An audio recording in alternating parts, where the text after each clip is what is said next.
This video covers the harness system installation and usage. Secure the bracket with 4 screws.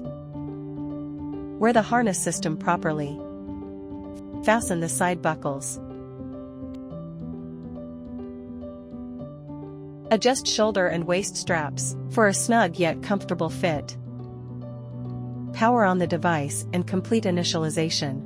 Then you can lift the device steadily. Attach the bracket to the harness arm's end and ensure it is securely locked. Loosen the black knob at the bottom of the arm. Hold the battery handle to adjust the horizontal angle of the arm and scanner. Push the silver lever upward to adjust the vertical height of the arm. After adjusting, press the lever down and tighten the black knob to secure the setup.